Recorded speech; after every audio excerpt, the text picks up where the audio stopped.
생각하는 바둑이 펼쳐집니다. 여러분 안녕하세요. 실전 파워 3급의 이지연입니다. 소목종속도 벌써 마지막입니다. 어려운 길 잘 따라오셨는데요. 자, 끝까지 힘내세요. 자, 이번 시간에는 눈목자 걸침 이어집니다. 역시 실전에 자주 등장을 하는데요. 조금은 특수한 걸침인 만큼 포석과 함께 살펴보겠습니다.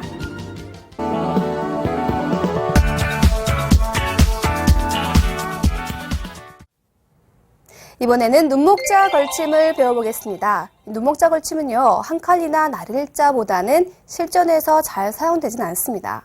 자, 근데 왜 배우냐고요? 이 눈목자 걸침이 꼭 들어가는 그런 포석이 있습니다. 이 프로 실전에서도 자주 등장하기 때문에 꼭 배워놓으시면 좋을 것 같습니다. 자, 눈목자 걸침이 들어가는 포석, 바로 이것인데요. 먼저 화점을 놓고 다음에 소목을 둡니다.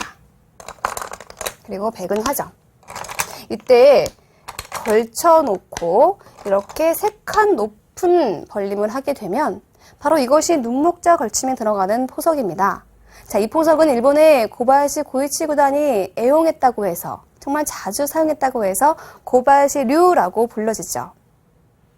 이때 이렇게 눈목자로 걸쳐가게 되는데요. 왜 날일자도 있고 한 칸도 있는데 눈목자로 걸치죠? 그런데 이 한 칸 걸침 이렇게 협공을 하게 되고요. 자, 한 칸을 뛰게 되면 자, 이렇게 뛰어야겠죠. 이때 원래 정석은 같이 한 칸으로 받는 것인데 지금은 이쪽에 돌이 와 있죠. 들여다보고 이쪽을 벌려갑니다. 원래는 백이 이렇게 와서 전투가 벌어져야 하는데 한 곳으로 방어를 하고 변을 지키니까 전투할 곳이 없어지고 백돌만 중앙 쪽으로 나가야 하는 그런 형태가 돼버렸죠. 때문에 이 한 칸 높은 협공은 좋지 않다는 결론이 나왔습니다. 그렇다고 눈목자로 가는 것은 어떻죠? 자, 붙이는 정석 우리가 배웠는데요. 원래는 마지막에 자, 이곳에 자, 이런 식으로 둔다고 하더라도 이쪽에 흑돌이 갈수를 해야 하는데 지금은 어떻습니까? 이미 돌이 와 있기 때문에 갈수를 할 필요가 없지요. 다른 쪽으로 흑이 둘 수가 있다는 것이 불만입니다. 그래서 역시 이 장면에서 한 칸 걸침은 협공을 해서 강력하게 협공을 하든 이 협공 때문에 좋지 못하다라는 결론이 나왔습니다. 날일자 걸침도 마찬가지입니다. 역시 협공을 하게 되면 전투를 해야 하지만 자신이 의도한 대로 전투가 벌어지지 않는 것이죠. 그래서 이 변 쪽에 돌이 와 있을 때에는 좀 더 부드러운 걸침, 유연하게 둘 수 있는 눈목자 걸침을 하는 것이 보통입니다. 이때 또 하나 유연하게 둔다면 마늘무로 받으면 부드러운 정석이 진행이 됩니다. 두 칸을 벌리게 되고요. 자, 이렇게 다가오는 수가 좋습니다. 자, 이쪽에 양쪽에 이렇게 다가가 있는 형태가 왜 좋다라고 제가 얘기했었죠? 다음에 어깨를 짚는 수가 좋다라고 얘기했었죠.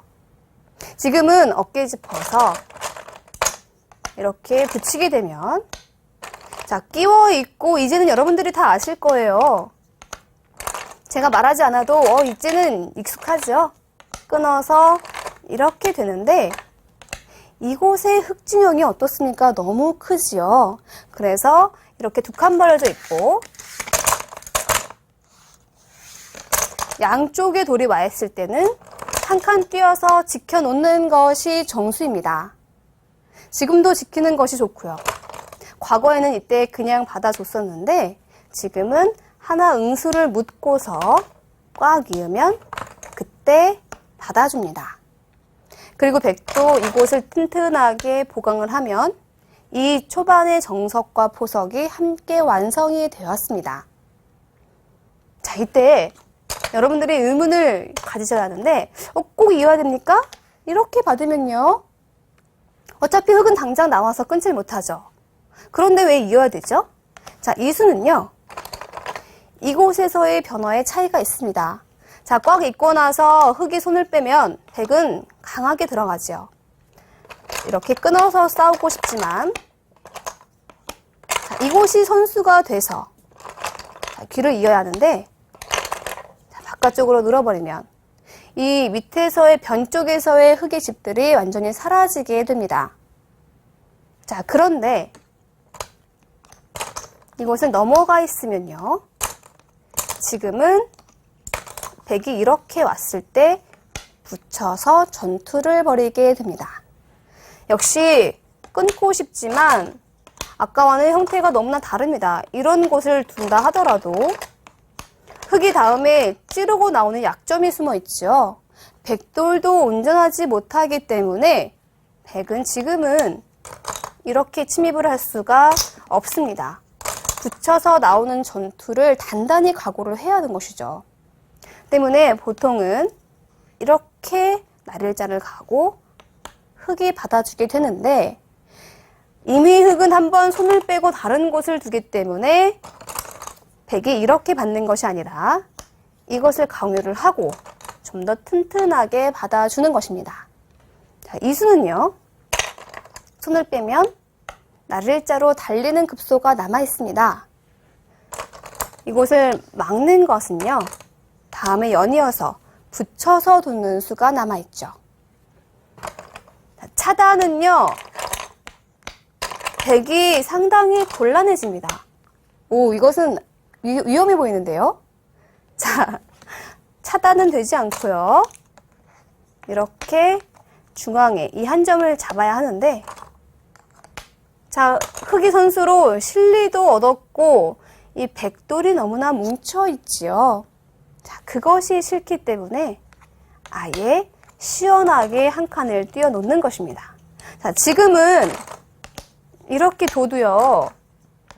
이제는 나와서 자, 끊어도 이렇게 조여서 흙이 곤란하지 백은 괜찮습니다. 때문에 지금은 이렇게 둘 수가 없다라는 것이죠. 이 한 칸 뛴 수가 모든 약점들을 막아주고 있습니다. 자, 그래서 바로 여기까지 한 칸을 뜨는 것까지가 이 눈목자 걸치고 마늘모를 받았을 때에 최근에도 두어지고 있는 기본 정석이라고 할 수가 있습니다. 자, 다음에는 흙의 다른 변화를 살펴보시죠.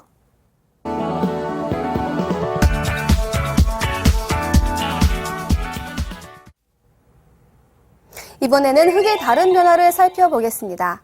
눈목자를 걸치고 마늘모를 지키면 쌍방간에 큰 변화가 없는, 큰 무리가 없는 그런 형태가 되는데요. 조금 더 적극적인 바둑을 두고 싶다면 이때 이렇게 높게 갈 수가 있습니다. 이때 백은 나릴자를 달리는 것이 보통 정석인데요. 주의하셔야 할 것은 밀고 나가는 것은요. 막아서 백이 좋지 않습니다. 자, 이쪽으로 밀어도 맞게 되고요.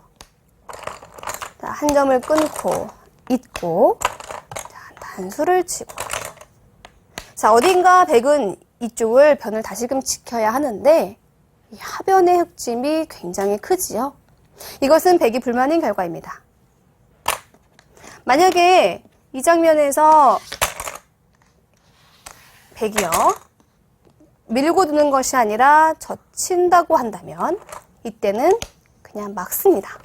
이 귀를 침착하게 막는 수가 굉장히 좋습니다. 단수를 치고 이 변을 이어도 나릴자를 두게 되면 이 흙의 실리가 상당히 크고요. 또한 이어서 끊는 수 또는 이 변 쪽에서 다가가는 수 등이 남아 있습니다. 역시 백이 불만인 결과라고 할 수가 있습니다. 따라서 이렇게 한 칸을 띄면 여러분들이 미는 것은 이쪽으로 미는 것은 좋지 않다라고 생각을 하셔야 합니다. 이렇게 나릴자로 달려서 두는 수가 정수입니다. 이때 흙은 높게 가는 것, 또 낮게 가는 것 보통 두 가지로 나뉘어지는데요. 먼저 낮게 가는 것부터 살펴보시죠. 자, 이때 중앙 쪽은 확실히 밀어서 둬야 합니다. 이런 곳을 흙에게 막히게 되는 것은 굉장히 좋지 못하죠. 자, 머리를 내밀어야 되고요. 그리고 들어가고 이렇게 쌍립을 서게 되면 기본 정석입니다. 자, 한 칸 뜨는 수는 자, 들여다보는 수를 절대적으로 선수를 해야 하고요. 그 다음에 바늘 띄고. 자, 이 백돌이 아직 안정된 형태가 아니죠. 때문에 붙여서. 자, 젖히는 것은 끊는 수.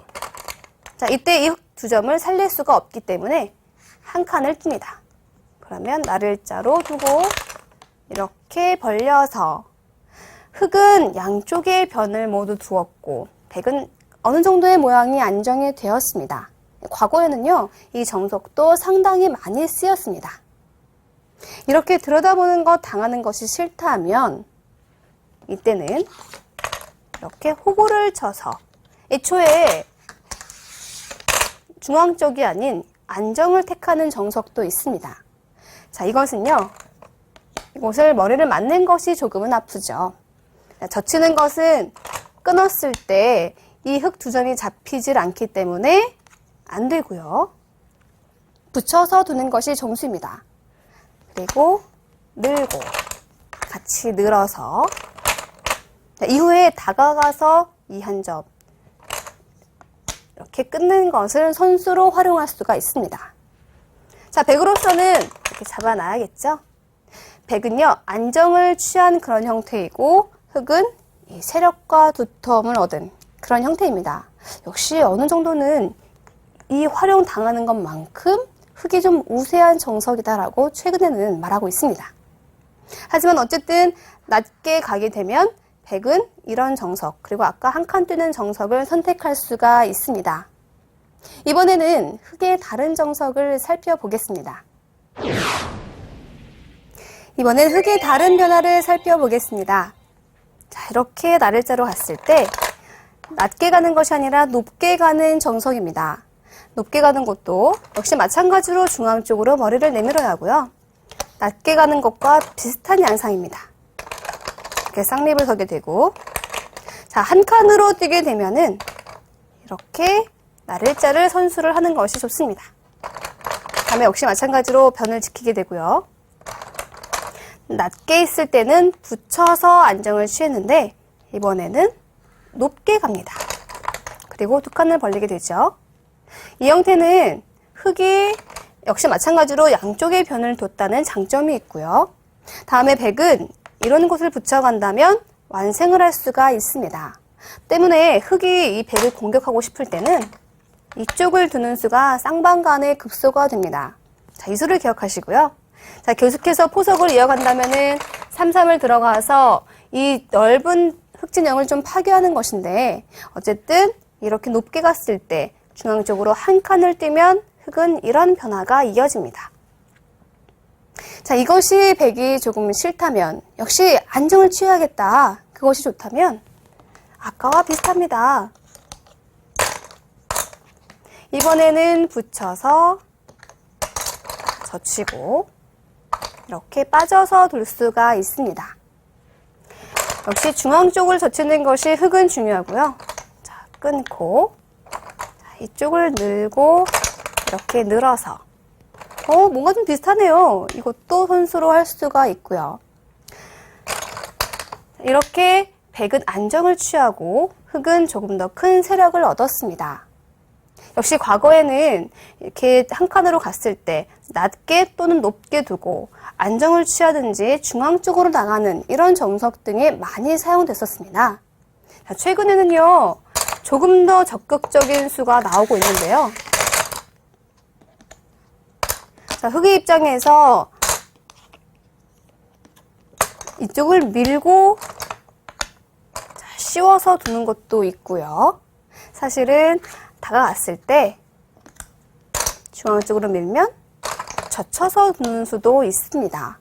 여러 가지 어려운 변화가 많지만 이 시간에 배웠던 낮게 가는 것, 높게 가는 것, 그 수에 대한 기본적인 정석만 익히셔도 좋을 것 같습니다.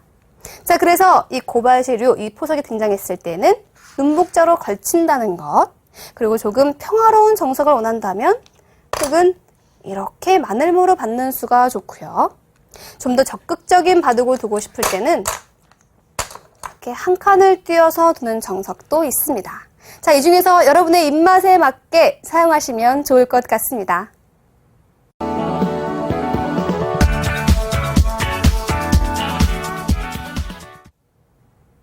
이번 시간 눈목자 걸침을 살펴봤습니다. 이 한 칸이나 날일자보다는 자주 사용되진 않지만 자, 특정한 포석에서는 꼭 사용해야 하기 때문에요.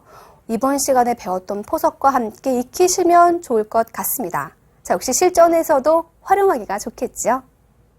자, 이렇게 해서 소목 정석이 모두 끝이 났습니다. 저 어떠세요? 기본 정석만 배웠는데도 만만치 않죠? 자, 하지만 이 시간까지 마스터하신 여러분들은요, 큰 산 하나는 넘은 것입니다. 정말 축하드립니다. 네, 이 정석은요, 포석과 함께 이해해야 합니다. 이 포석은 정석이 없이는 만들어지지 않고 또 정석만 알아도 좋은 포석을 만들 수가 없기 때문이죠. 때문에 반드시 정석과 포석을 함께 이해해야만 좋은 바둑을 둘 수 있습니다. 자, 그것이 부분에 치우치는 것이 아닌 판 전체를 보는 법인 것입니다. 이 실전파워 3교에서 배웠던 포석과 그리고 소목 정석을 함께 어우러진 그런 멋진 바둑을 두시길 바랍니다. 다음 시간부터는 맥이 이어집니다. 이 실전파워 3급의 맥은 과연 어떨까요? 역시 기대해 주시고요. 저는 여기서 인사드리겠습니다. 안녕히 계세요.